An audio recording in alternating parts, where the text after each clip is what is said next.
he was dubbed Britain's most dangerous serial killer. A man so dangerous, he spent more than 16,500 consecutive days in isolation for his horrific crimes, and will remain isolated in an underground cell until he dies. Robert Maudsley, dubbed Hannibal the Cannibal, has been in jail since the age of 21 after he was first found guilty of murdering convicted child molester John Farrell in 1974. Maudsley, from Liverpool, has been kept in a specially built cell which is said to be 18 foot by 15 foot and has a concrete slab for a bed. This year, he set a new world record for the most days spent in solitary confinement.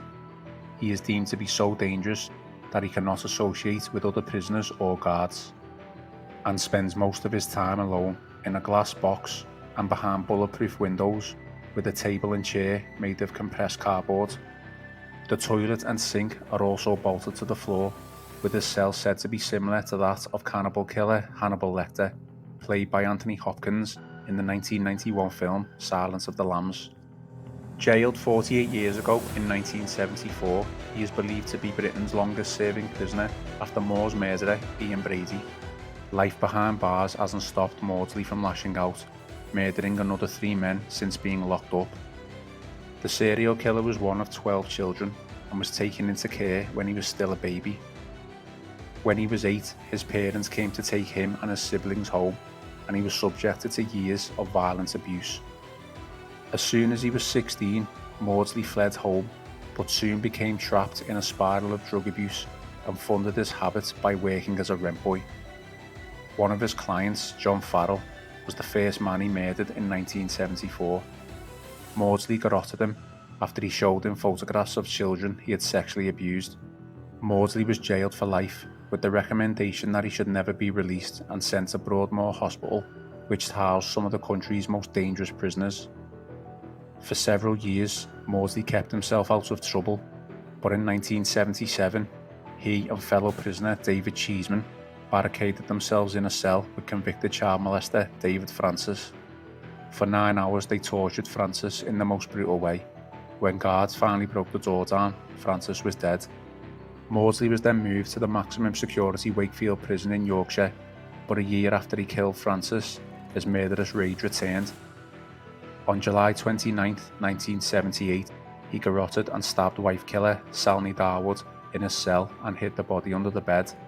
Maudsley then stalked the prison wing for his next victim and attacked Bill Roberts, who had been jailed for sexually assaulting a 7-year-old girl. He stabbed Roberts to death before hacking at his skull with a makeshift dagger. When Maudsley was certain Roberts was dead, he calmly walked up to a prison guard and told him there would be 2 less for dinner that night. Now deemed too dangerous to remain among the general prison population, work began on constructing a special glass cage cell for Maudsley in the bowels of Wakefield Prison. By 1983, it was ready.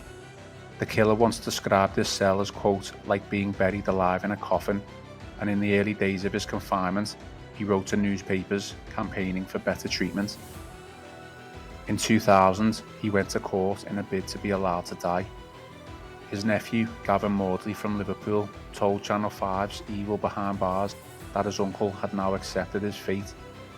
Gavin said, quote, he's asking to be on his own because he knows what can happen. Put him on a wing surrounded by rapists and paedophiles. I know this because he told us he was going to kill as many paedophiles as he could. I'm not condoning what he did. He did very bad things, but he didn't kill a child or a woman. An innocent person didn't go to work that day and never return home. The people he killed were really bad. During a brief spell at Parkhurst Prison on the Isle of Wight in the 1990s, Maudsley met with psychiatrist Dr. Bob Johnson, who believed he was making progress with reducing Maudsley's appetite for violence. But the sessions were suddenly stopped after 3 years, and Maudsley was returned to Wakefield Prison, where he has remained since.